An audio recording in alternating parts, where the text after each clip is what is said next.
마스가 프로젝트로 우리 K 조선업계가 기대감으로 들썩이고 있는 가운데 무엇보다도 이 마스가 프로젝트, 우리 K 조선의 구조적인 발전을 여는 새로운 기회다. 이런 전망 나오고 있습니다. 자, 앞으로 우리는 어떤 새로운 도약을 할 수 있을까요? 조현승 산업연구원 서비스 산업연구본부 연구위원과 함께합니다. 안녕하십니까? 네. 자, 여러분, 미국에는 이제 법이 있습니다. 번스 톨레프스법도 있고요. 기타 법이 좀 있어서 미국 내를 다니는 뭐 군함이라든가 상선은 미국 내에서 건조해야 된다. 이런 게 있는데, 자, 박사님, 지금 트럼프 대통령이 나서서 자기가 의회에서 법을 안 고치더라도 대통령 명령을 통해서 이거를 바꾸겠다. 이런 얘기를 했습니다. 이건 결국 우리 땅에서, 우리 조선소에서 미국 군함을 만든다. 이런 이야기거든요. 이게 현실성과 지금 어떻게 지금 급물살을 타고 있는 건가요? 지금 이제 그동안은 이제 아까 말씀드린 반스 톨레프스법하고 존스법이라는 존스법. 예, 네. 그 존스법 같은 경우는 미국 내의 그 항구간 화물 운송에서는 미국산 선박을 이제 사용하도록 한 거죠. 예, 이렇게 돼 있었는데 이거를 이제 지금 완화하겠다는 법 개정 논의가 진행 중이긴 한데 상당히 시간이 걸려요. 법을 개정한다는 것 자체가. 네. 근데 그동안 트럼프 대통령의 스타일로 봐서 이거는 그런 이제 법 개정을 기다리기보다는 먼저 행정명령을 내리겠죠. 당연히. 본인이 하겠다는 거죠. 그렇죠. 네, 근데 트럼프가. 이게 연준 이사장을 바꾼다든지 아니면 아까 뭐 관세 얘기 이런 거에 비해서는 저항이 상당히 적습니다. 이거는. 미국 내에서도. 아마 제 생각에는 이거는 그냥 행정명령으로 가볍게 통과되지 않을까. 지금 이거는 그렇게 저항이 또 강한 것도 아니기 때문에 예. 아마 충분히 그렇게 될 것 같고요. 또 이렇게 이제 서두를 만한 이유도 또 미국 입장에서는 분명히 있는 거니까요. 예. 자, 앞서 말한 것처럼 두 개의 법이 있습니다. 번스 톨레프스법, 존스법이 있는데 이제 이 법 때문에 미국 내에서, 미국 조선소에서만 이 군함이라든가 상선을 만들어야 되지만 이것을 오히려 트럼프 대통령이 자기가 바꿔서 결국 이제 우리나라의 조선소에서 만들 수 있다. 이렇게까지 트럼프 대통령이 적극적으로 나서는 이유, 미국의 조선업도 조선업이지만 해군이 이미 중국에게 뒤진다 이런 얘기까지 나오고 있거든요. 미국의 해군력 한번 볼까요? 네, 물론 이제 사실 해군력이 미국이 중국에 비해 뒤지는 건 절대 아닙니다. 왜냐하면은 이 선박 수에서 이제 중국이 미국을 앞선 거죠. 미국은 아직 300대 이제 그 해군함 숫자가 300척이 채 안 되는데 중국은 이미 400척을 넘은 걸로 이렇게 얘기를 하고 있거든요. 그러다 보니까 이제 양적인 면에서 미국이 적은데 질적인 요소를 다 고려한다 그러면은 그거는 뭐 미국의 해군력에서 밀린다라고 얘기는 할 수는 없지만 어쨌든 양적으로 추월당했다는 것 자체가 상당히 그 위기를 느끼는 거죠. 압도하진 못하네요. 그건 그렇죠. 맞네요. 예. 글쎄, 아무래도 이제 일단은 불안감을 많이 느끼는데 또 하나는 해군함도 그렇지만 조선 이제 상선에서도 보면은 현재 수주량을 봤을 때 중국이 전 세계 수주량이 한 50%를 넘어가고 있는 걸로 나오거든요. 그리고 한 우리나라가 한 30% 정도 되고 일본이 한 10% 정도 되는 걸로 돼 있고 미국은 1%를 좀 넘는 정도로 얘기가 되고 있어요. 그러니까 이 정도로 미국이 근본적으로 조선 능력 자체가 상실이 됐다라는 거죠. 그러다 보니까 일단 상선은 그렇다 치더라도 상선은 좀 장기적으로 간다 치더라도 당장 이 군함 확보가 필요하거든요. 이제 지금 상태로 놔두다 보면요. 해군함, 이 군함의 숫자가 점점 더 격차가 벌어질 거다. 그래서 아무리 질적으로 앞선다 그래도 양쪽으로 너무 이제 차이가 벌어지는 거는 좀 불안감을 느낄 수가 있는 거죠. 그래서 이제 이번에 이런 식으로 행정명령으로 이거를 돌파하겠다는 생각입니다. 그래서 지금 현재 뭐 미국 그 군함 회사들도 그렇고 이제 당장 일단 처음 시작하는 거는 MRO 쪽이죠. 그러니까 유지 보수 쪽 관련돼서는 일단은 이제 우리나라 업체들하고 많이 협력을 하려 그러고 이거는 뭐 트럼프 대통령이 처음에 집권할 때부터도 계속 이제 얘기를 했던 거고 또 우리가 몇 번 고쳐줬잖아요. 그렇죠. MRO에서 했죠 우리가. 그래서 이미 예정된 수순대로 가고 있는 거고요. 아마 이거는 뭐 큰 무리 없이 행정명령이 나오고 행정명령에 대한 큰 저항감도 없을 걸로 생각이 됩니다. 네, 미국 군함에 대한 이제 유지 보수 수리 MRO는 저희가 일단 한 경력도 있는데 지금은 군함 제작이거든요. 박사님, 조금 더 구체적으로 들어가 보도록 하겠습니다. 우리가 우리나라 땅에 있는 우리 조선소에서 미국의 군함을 만들어서 이제 뭐 납품한다 이런 건데 어떤 방식들을 좀 생각해 볼 수 있겠습니까? 일단은 이제 뭐 여러 가지 방식이 있을 수 있습니다. 그래서 우리나라에서 뭐 전체 뭐 군함을 건조하는 방법도 있고 아니면 빈 껍데기를 만들어서 미국 가서 조립하는 방법이 있고 한데 이제 현실적으로 그것까지는 어렵고요. 제가 보기에는 단순한 부품 수출이 아니라 부품을 모듈화하는 거죠. 몇몇 부품을 묶어서 하나의 모듈로 만들어서 미국에 가서 미국 조선소에서 조립하는 형태가 될 가능성이 가장 높습니다. 뭐 레고 같은 블록처럼 그렇죠. 장난감처럼. 아, 그리고 예, 이제 블록 모듈화라고 하죠. 근데 예. 이거를 이제 행정 명령으로 가능하도록 만들 가능성이 굉장히 높습니다. 예. 그래서 뭐 예컨대 뭐 군함을 갖다가 함수, 뭐 한미, 뭐 이런 식으로 중앙부 이런 식으로 나눠가지고 그 중에 일부 해가지고 미국 조선소로 보낸 다음에 거기서 딱 조립하는 거죠. 네, 이런 식으로 하는데 물론 이제 레고처럼 쉽게는 아니고 그것도 조립하는 것도 상당한 어렵겠죠. 힘이 들지만 네. 어쨌든 이런 형태로 갈 가능성이 굉장히 높습니다. 네. 자, 그래서 지금 뭐 트럼프 대통령이 노력은 하고 있지만 완전히 우리나라 조선소에서 완벽한 군함을 만들어서 보내기는 아직까지 좀 힘들어서 결과적으로 그 조립할 그 조선소는 필요한데 한화그룹이 먼저 치고 나갔습니다. 필라델피아 필리 조선소 기존에도 인수도 했고 7조 원 투자 계획까지도 밝혔습니다. 필리 조선소에 대한 이야기 좀 해볼까요? 네. 예, 일단은 뭐 지금 현재 한화가 가장 먼저 앞서 나가고 있죠. 예, 그래가지고 필라델피아에 위치해 있는데 여기서 이제 얼마 전에 뭐 스테이트 오브 메인 그래서 뭐 우리나라 저 이재명 대통령도 가가지고 뭐 그 연설도 하고 그러셨죠. 근데 여기에 50억 달러, 그러니까 우리나라 돈으로 하면 7조 원 정도 투자 계획을 발표를 했습니다. 아직 구체적인 계획은 없지만 이제 대충 또 이제 예상할 수 있는 거는 연간 한 척에서 두 척 정도. 두 척까지는 힘들더라도 이제 규모에 따라 다르겠지만 한 1.5척 정도 수준의 그 선박 건조 능력을 지금 현재 가지고 있는데 이걸 20척까지 확대하겠다. 네. 그러니까 어마어마한 양의 지금 확대죠. 그리고 도크 2개하고 뭐 암벽 3개를 추가 확보하고 또 LNG 운반선을 만들기 위해서 여러 가지 자동화 설비 같은 거를 이제 투자하겠다는 건데 지금 현재 이게 한화에서 이렇게 서두르는 이유는 이제 마스가 프로젝트를 갖다가 가장 한화가 선도한다. 그래서 미국에서도 마스가 그러면은 한화라는 이미지를 갖다가 강하게 굳히려고 하는 거죠. 예, 이렇게 되면은 나중에 아까 제가 이제 그 우리나라가 배를 만들어 수출하는 방식을 블락 모듈화라고 했는데 예. 이거는 이제 초기에 그런데 나중에 가면은 이제 법 자체가 완화가 되고 하게 된다 그러면요 동맹 국가의 제한적인 동맹 생산 같은 게 가능해질 수가 있어요. 네. 이거는 좀 중장기적으로 봤을 때 그러니까 말하자면 군함 자체를 상당 부분을 우리나라에서 건조를 해서 그거를 보낸 다음에 미국에서 부분적으로만 만든다든지 뭐 이런 식으로 한다든지 아니면은 어쨌든 우리나라 기술이 지금 그 단순한 블락 모듈화 이상으로 넘어갈 수가 있거든요. 거기서 현재 한화가 주도권을 쥐겠다는 거고요. 이렇게까지 하는 거는 한화가 방산 쪽에 많이 그동안 투자가 돼 있었죠. 뭐 하나 에어로스페이스도 있고요. 네. 한화 시스템도 있고. 그러니까 이번에 그 조선만 들어가는 게 아니라 사실은 그동안 뭐 MRO를 하는 과정에서도 그렇고 보면은 상당히 많은 계열사들이 이제 수혜를 받게 돼 있어요. 그래서 한화는 지금 현재 마스가 K방산 이러면은 한화가 먼저 미국 시장을 선점한다라는 이러한 이미지를 갖다가 이제 전달을 하고 싶은 거고요. 이게 이제 경제적 이익뿐만이 아니라 어떤 경제 안보라는 측면에서도 굉장히 중요한 자리가 되거든요. 네. 그러다 보니까 이쪽에 더 이제 그 힘을 강화하고 있는 거죠. 그래서 이걸 매개로 해서 이제 미국에 딱 진출하게 되면은 그 다음에 이게 하나의 트랙 레코드가 돼가지고 전 세계로 진출하는데 굉장히 큰 도움이 됩니다. 그래서 이제 미국 외에 다른 나라의 프로젝트에서도 이제 미국에서 쌓은 트랙 레코드를 활용하겠다라는 그런 의지가 강한 거죠. 자, 그래서 요즘에 이제 조선과 방산을 합쳐서 해양 방산 또 이런 신조어도 나와서 여러 개 쓰이고 있는데 아마 한화그룹이 해양 방산 쪽을 집중적으로 공략하고 있다 이렇게 볼 수가 있겠고요. 또 마스카 프로젝트 이야기가 나왔으니까 이번에 한미 정상회담 때 나왔었던 MOU들 한번 정리를 해보고 이제 다음 이 잠수함 프로젝트로 한번 가보도록 하겠습니다.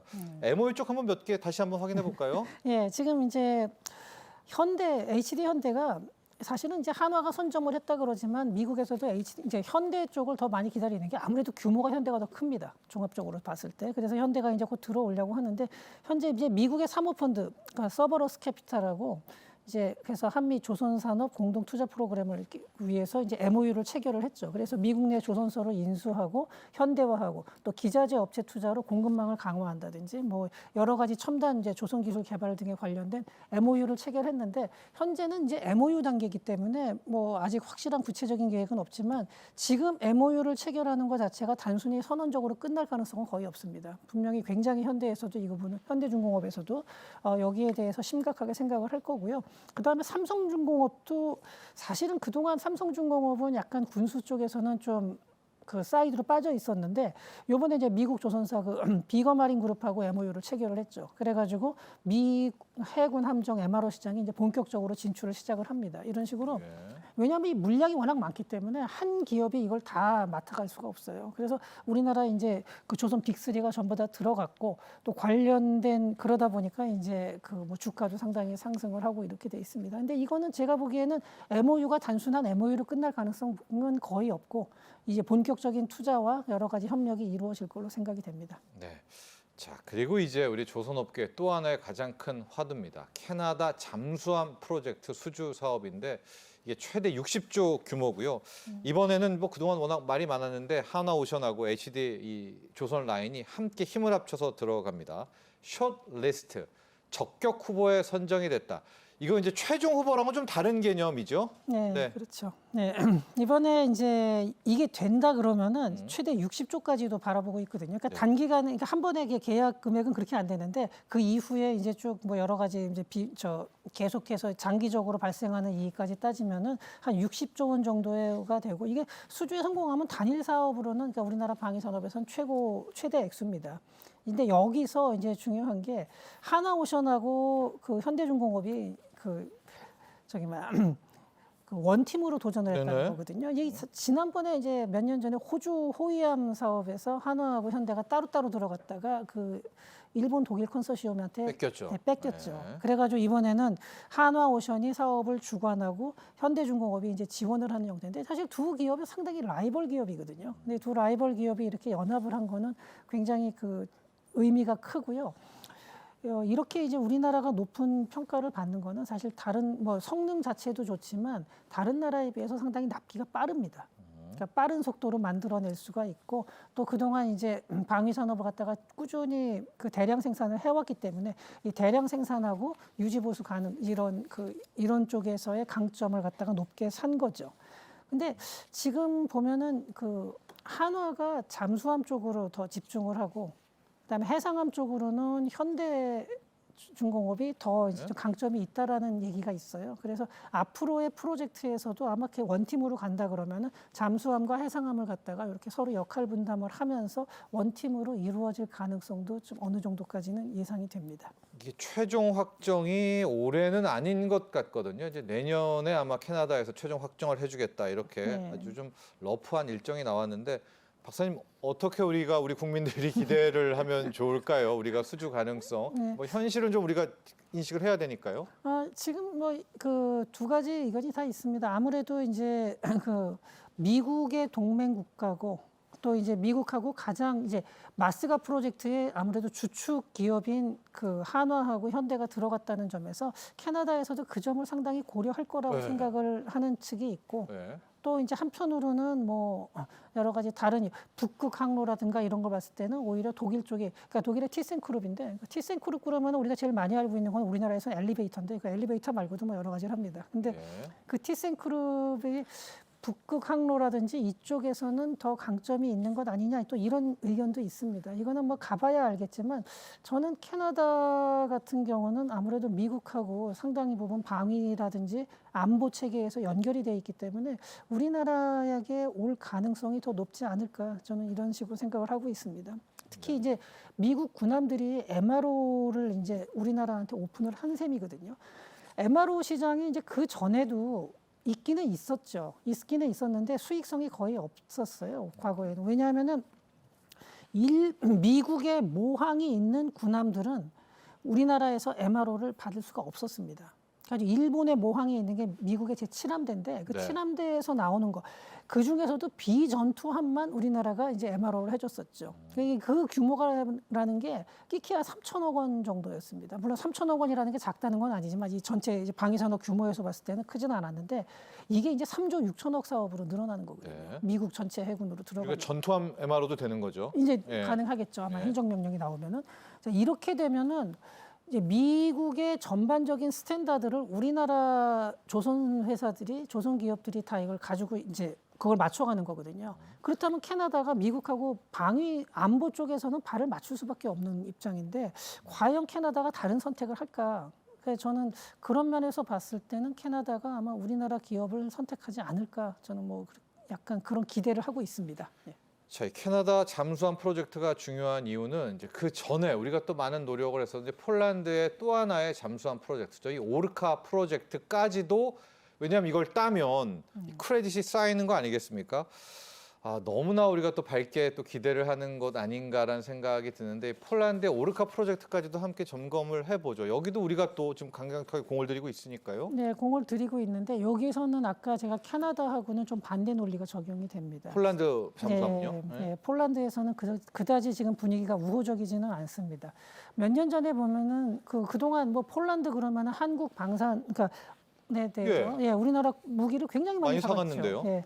근데 그 결정을 한 총리가 그 모라비에츠키인데, 그러니까 이분이 속한 당 이름이 법과정의라는 당입니다. 근데 이 당이 이분이 어떤 분이냐면 전형적인 반공주의 정치인이고, 예. 그래가지고 미국하고 사이가 굉장히 좋은 사람이에요. 네. 근데 2023년에 그러니까 이 모라비에츠키 총리가 집권했을 당시에 그런 계약들을 많이 맺었었거든요. 우리하고요. 예. 예.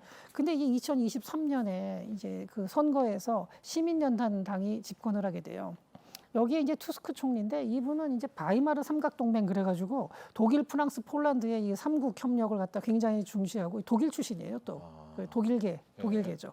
그러다 보니까 약간 미국 쪽의 입장하고는 조금 이제 약간 그쪽하고 거리가 있는 거죠. 친유럽 이렇게 보면 되나요? 그래가지고 예. 영내에 그 무기를 사는 거를 이제서 강조를 하고 있죠.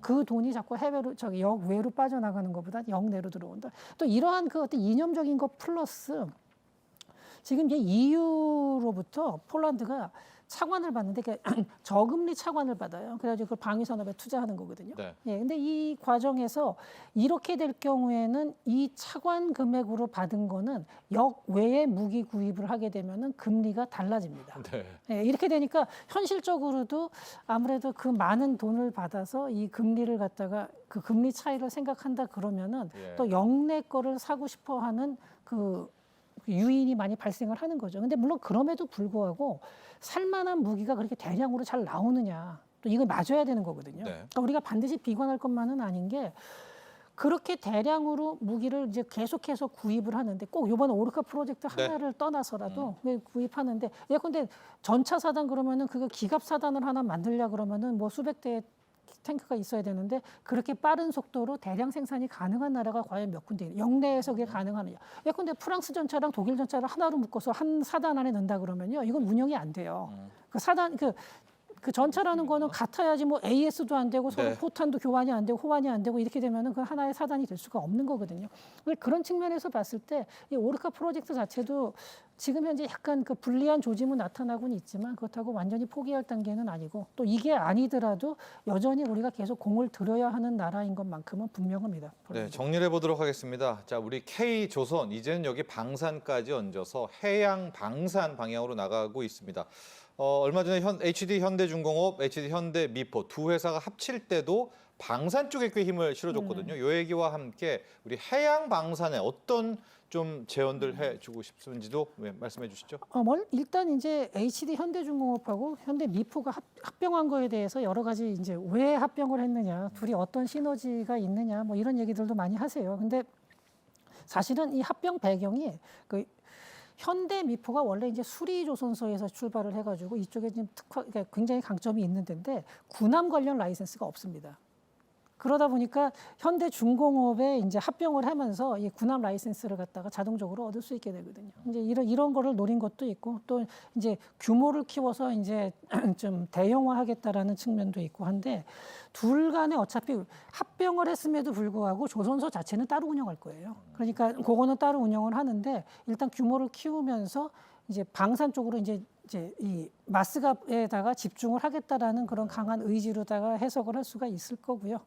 그리고 역시 한화가 선제적 투자로다가 먼저 주목을 받은 건 맞지만 중장기적으로는 그 현대중공업이 더 그 미국에다가 많은 그 투자를 하고 더 중요한 역할을 할 거다라고 또 말하는 분도 있습니다. 그거는 뭐 말하는 사람마다 다 다르긴 한데 근데 이런 면에서 봤을 때 우리나라에서 이제 대형 업체들이 다 이쪽으로 들어가게 된 거죠. 예, 그래서 지금 현재 이 방산이 단기적으로 끝날 가능성은 별로 없습니다. 왜냐하면 지금 미국하고 중국의 갈등이 심화가 됐고 이미 뭐 투기티데스의 함정 같은 얘기를 많이 하고 있는데 이 둘 간의 갈등 구조가 쉽게 마무리될 가능성은 거의 없죠. 그러다 보면 장기화가 되면요. 그 둘 간의 싸움뿐만이 아니라 전 세계적으로 국제적인 갈등도 굉장히 고조가 됩니다. 네. 그러면 이제 방위비에 대한 지출은 많이 늘어날 수밖에 없는데 방위비에 대한 지출을 늘리는 거는 지금 현재 국방 예산을 많이 쓰는 나라보다 그동안 많이 안 썼던 나라들에서 많이 올릴 수밖에 없거든요.